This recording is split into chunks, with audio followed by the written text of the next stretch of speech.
folks. This is Stephon White here with LRM from LRM Online with my co-host Kyle Malone, and this is another episode of I'd Buy That for $1, the series where we go out and track down some hopefully some cinematic gems that we can get for 99 cents and watch them. Hopefully they're good and worth $1, and we come here for you folks to let you know whether it's worth that $1 or not. All right, and today's film that we're going to be discussing is Moonwalkers. This movie is directed by Antoine Berto-Jacques. He is actually a first-time filmmaker. This was his first film. However, he has received a lot of awards for a commercial for Honda called Cog, which features a Rube Goldberg machine. I thought it was a pretty cool commercial. Apparently, is that the one where it's like you're like in a person's head or something like that? No. This one here, it's like it's like they took it completely apart, and then used bolts and whatnot to kind of engineer this whole thing. You get windshield wipers crawling across the floor and everything. It looks like there's some CGI in there for sure, because I don't think that all these parts can move like they do. Yeah. But it's definitely it's a convincing, creative commercial, and it apparently has received it's apparently the most awarded commercial in all of advertising history.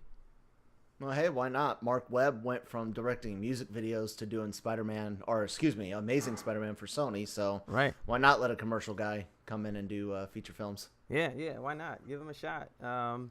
And this film here is it stars Ron Weasley or Rupert Grint and Hellboy Ron Perlman. It does indeed. It does, yeah. And a brief synopsis of it is it takes place in 1969 London, where a CIA agent and the manager of a rock band must find a way to fake the moon landing. And the rest of it is just psychedelic antics, over-the-top violence, and a lot of nudity. Yes. A lot of gratuitous nudity. Yeah, so it's definitely not suitable for the kids or suitable for work, if that's how you definitely not. It's not like the Speed Racer film. You can't pop this on in front of the family. No, this is not a waiting room movie. No, not. Oh my God, there's so much art in this film, man. And it's like, wow, there's a lot of nude art in this thing. So. Yes, it was the '60s. It was the '60s, man. Yeah, psychedelic '60s over in Europe, and the intro of this film just kind of sets it up. I mean, it's all psychedelic. It's like it's like Sergeant Pepper in the Yellow Submarine, but like cranked up and even more acid or something, man. Absolutely, it was an interesting way to start the movie with the whole Rupert Grint's character. I'm drawing a blank on his Johnny. Johnny was his name. I had to look down at my phone. Yes, I was faking the funk so I could look down at my phone and get his name. Do it. IMDb. But he's sitting there trying to manage this band, and well, actually, no. Take that back. The opening of the movie was with Ron Perlman's character, right? Yeah, and that was pretty. What'd you think of that opening, man? Yeah, he's like coming back from Vietnam, and he has a flashback, and it's kind of a trippy little thing, you know.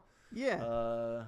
It's like I said, kind of sets the tone for the movie. Both Ron Perlman's character Kidman, Agent Kidman, whatever you want to call it, and Rupert Grint's character of Johnny both have interesting introductions that really set up their characters.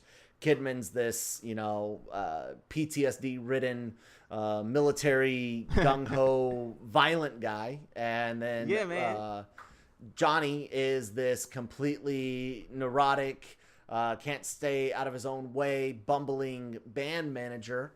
And they both get an introduction that kind of sets that tone. The flashbacks that go on for Kidman's character throughout the movie and some of the hallucinations he have, I give the special effects crew and guys some credit on that.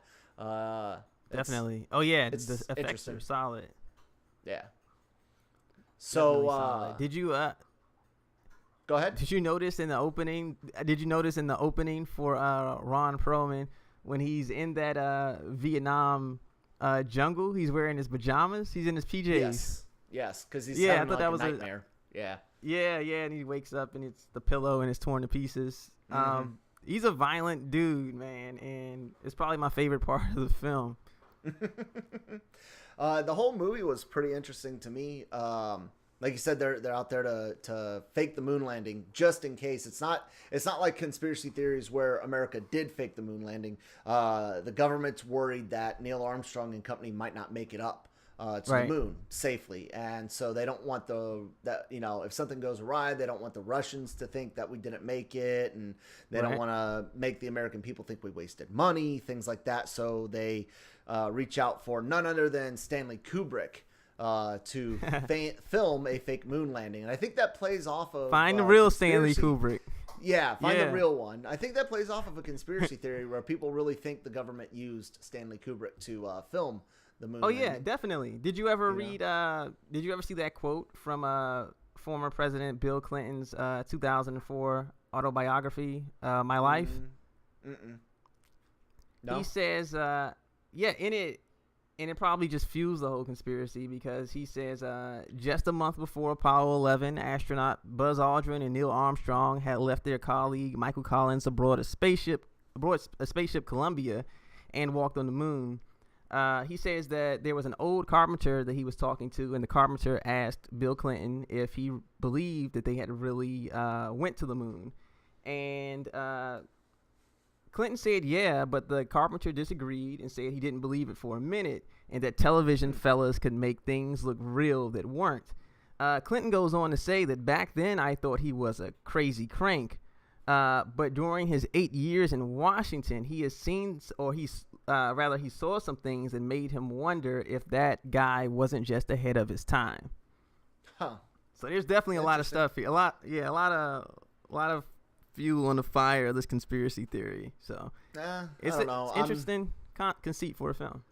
I've seen both Mythbusters do an episode on the moon landing and Penn and Teller do an episode of their show, Penn and Teller's Bullshit, do an episode on the moon landing and whether or not it's a hoax. And I'd say Jamie, Adam, and Penn and Teller are all four very, very smart guys, and I buy into the fact that we did, in fact, land on the moon. Sure. What do you think? It's honestly, man, I feel like it'd be a bit, if I don't know how you can get that many people in on a conspiracy, man. That's a lot of people, just forever going on. I mean, you can't get like 4 people to keep a secret, so it seems pretty, like, I don't see that happening, man. So, what do you guys think? Do you think we landed on the moon? Let us know in the comments below, because that'll be an interesting question to see any comments on that. Oh, definitely, yeah. Did we land on the moon? Did we escape the flat Earth? Let us know what you think. Oh man, flat Earth. Oh God. Anywho's, that's another movie. That's another film. LRM conspiracy theories. Yeah, man. Seriously, that should be a spinoff, man. And then, welcome to the dark side of LRM, where we discuss your favorite conspiracy theories. Or we'll do an episode of LRM ranking the best conspiracy theory movies. Ooh, no, that's actually. Oh man. Oh yeah, there you go. Movies. Yeah, you gotta have conspiracy in there. That at least make sure you get conspiracy in there with Mel Gibson. That'd be cool. Yeah. So, you talk about the psychedelic aspects of this movie, and like we said, it takes place in the 1960s, real heavy. The whole thing, they're going out to find Stanley Kubrick. Johnny, he has a cousin who's the actual agent for Stanley Kubrick, and Kidman comes in with a briefcase full of money, thinking he's going to speak to Kubrick's agent, and instead the agent's left, and Johnny's there trying to like jimmy open his drawer to get money or something like that. Because he's hard up for money, and he owes a loan shark, and he convinces Kidman that he is Kubrick's agent, sets up a meeting. He uses his flatmate to fake the meeting, dresses his flatmate up as Stanley Kubrick. They get the briefcase of money. They go to a bar. They do drugs. Total opposite of what they plan to do. Exactly.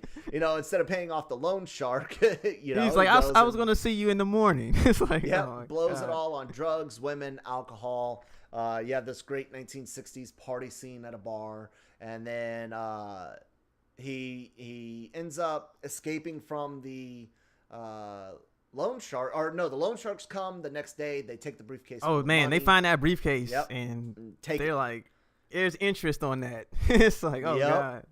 And then Kidman finds out that they were faking. He comes, beats them up, threatens them, all that stuff, and they're like, okay, well, he has to figure out what to do. He's like, screw it, let's go ahead and make this movie. Or Johnny tells him, no, I know somebody, we can get this movie made. Yeah, they know a film director who made Bounce. Film director. Bounce took 3 years to make. Bounce takes 3 years to make, and when they see what it is, yeah. Wow. Yeah, man. I like man that director. He's like light, dark, light again, dark again. Yep. When the guy's just bouncing, it's so odd, man. Yeah, it's literally just a fat guy bouncing on a trampoline. Yeah. So they end up going and seeing this guy, and he lives in kind of like a commune. He's got this big building to himself with women and fancy men, artwork on the outside of the building artwork too. and music always playing and stuff like that. And this is the guy that's going to help them fake the moon landing. And of course, there's all sorts of hijinks. I really like that episode where that scene where Kidman, Perlman's character, has like a headache or something, and that lady gives him acid. Oh man, yeah. To help with his headache. It's hilarious. Oh man, and he's tripping. And this is a guy that's already got, hallucinations and PTSD from Vietnam. So it's not necessarily the type of person that should have acid or any type of hallucinogenic. Not at all, man. Not at all. I found it interesting. It was funny that once he took the acid, and I think before that there was some weed with a little bit of opium in it. Yeah. He kind of got to a catharsis, and it's like he ended up switching places with Ron Weasley as far as like their drive to finish this project. Ron Perlman's just laying around everywhere now. Fuck it, I don't care. Yeah. No. He's like, we're all gonna die. Oh man. I like it when, in order to get the director to do the movie for them, of course they got to pay him and buy for, supplies and stuff. So Kidman and Johnny go to the loan sharks to get the money back. And this guy's building, it's like a boat. It's a model boat. I can't remember what boat it is, but it gets messed up, and he's all angry. He's the like head gangster of the mob. Yeah, was that the guy? Was that the the same guy from Game of Thrones that was in Night's Watch? He kind of looked like him a little bit, but I don't. It might have just been the mustache and the beard. I can't remember. Was his name Dawson in the movie? I think it was Dawson. Yeah. Yeah, and his name is James Cosmo, if it's the person that I think it is. Mm-hmm. And let's see, Game of Thrones, Wonder Woman, Ben-Hur, Breakdown. I don't see Game of Thrones on here. Nope. Nope, there it is. Gior Mormont. That's him. Yeah, Mormont.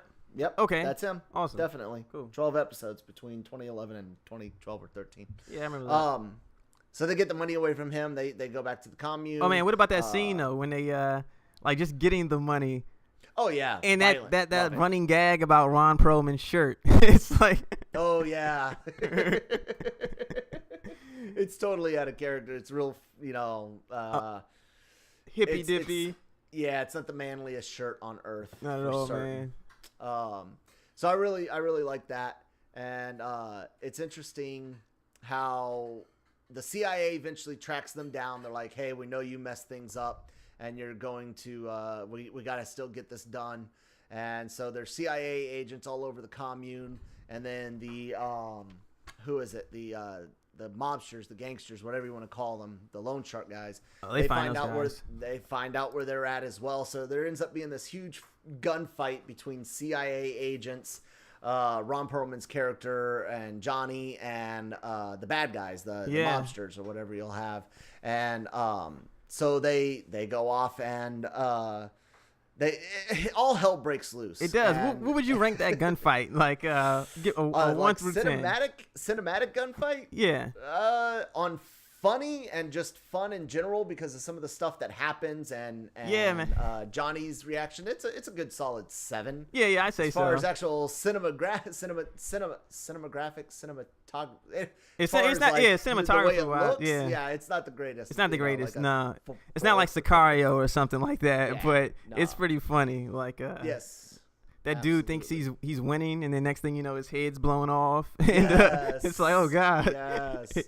I love the violence. The gore is great. It is, man. Like shoot, I think you wind it back a little bit back to when Perlman was looking for the fake Stanley Kubrik, trying to track them down after he had realized he'd been ripped off, and that scene in that bathroom at the bar with those dudes that he runs into. They tell him to get lost, and he just basically lets loose on him, man, and ruins his suit. Ruins his shirt. That's where it starts. He ruins his shirt. It's trippy. I do. The gore's great. So they eventually get away, and you get to see like the CIA's got monitors up. They've gotten the video. Oh, and let's not forget. Rewind again a little bit. What's that? You actually do see them filming a moon landing, and it's Johnny and his flatmate are playing Buzz Aldrin and Neil Armstrong, and they're bouncing around, and the director's giving directions, and they're having fun and stuff like that. It's supposed to be a music video. It's all in the cover. Exactly. And there's some blue men from the Blue Man Group. Yes, and, the band that Johnny is managing, they find out. Oh, man. That's where the whole music video cover comes from, is they find out what's going on. And they convince them that they're going to be doing all this interesting stuff. But none of that ends up making it onto film. The CIA gets some footage. Yep. Johnny and Kidman escape, and they're sitting there. I think they're in a bar or something like that, and they're seeing a moon landing. And they're like, oh, well, they really made it. Right. Or did they? They're not sure, right?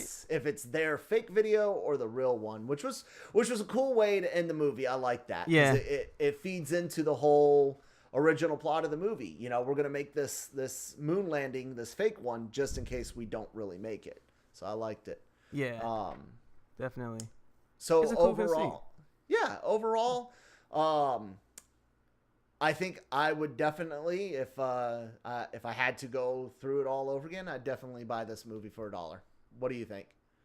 Oh yeah, I definitely buy this for $1. It had some, it's not the strongest film out, but it had some moments. Like one that stood out for me is when Liam, the fake Kubrick, turns down Ron Perlman's offer because it just didn't seem like something that Stanley Kubrik would do, and he's a method actor. Oh my God! So there's these moments in it that if you really, you gotta really pay attention to it, and then there's a few moments to come across. So for that, I give it $1 for sure, definitely. I mean, it's a conspiracy theory film about the fake moon landing. You got Ron Perlman, Hellboy, and we get Ron Weasley there, Rupert Grint.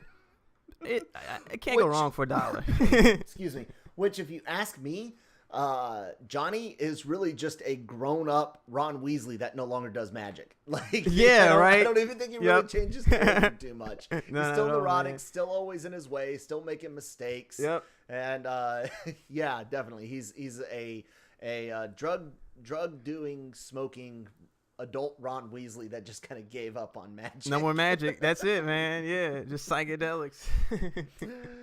So definitely, I like that. That's a good way to describe it, man. That's the perfect way. Yeah. It was a fun movie. I've actually recommended it to a few friends already, so nice. They haven't gotten back to me on whether or not they've seen it, but it's a trippy movie. It's definitely trippy, and for $1, you can't go wrong with this one, folks. No, absolutely not. I definitely buy it for $1. This looks like another solid episode of I Buy That for $1. How about you, Kyle? Yeah, man, I'm good. I don't think I have anything else to say on it. Cool. It's a fun movie. Yeah, definitely fun, folks. Check it out. And again, make sure you leave some comments. We can discuss whether you think we went to the moon or not, and some flat earth, and kind of help fuel the fire for this LRM conspiracy theory show. Yeah, let's see if we can get that off the ground. All right, folks, this is another episode of I Buy That for $1. Make sure that you like, subscribe, and hit the bell so you can be alerted to when we drop more episodes of I Buy That for $1. Make sure you check us out on LRM Online and the LRM Online YouTube's page. Our next episode will be out on Thursday, and you can check us out every Thursday. Make sure you share this and subscribe to it. You can find me at LRM Online. Check out my writings there. Also on Twitter at Stephon White 13. And where can we find you, Kyle? At that Kyle Malone on Twitter, and I also write the Cantina, a weekly Star Wars column, also out every Thursday. And we also got our other show, which you have assisted me on before and will in the future. LRM Ranks It. Definitely, folks. Comes out Tuesdays on YouTube and LRMonline.com. Awesome. And make sure you guys check out the Cantina. This dude's a Star Wars expert. Aw, thank you. All right, folks. Till next time. Have a good one.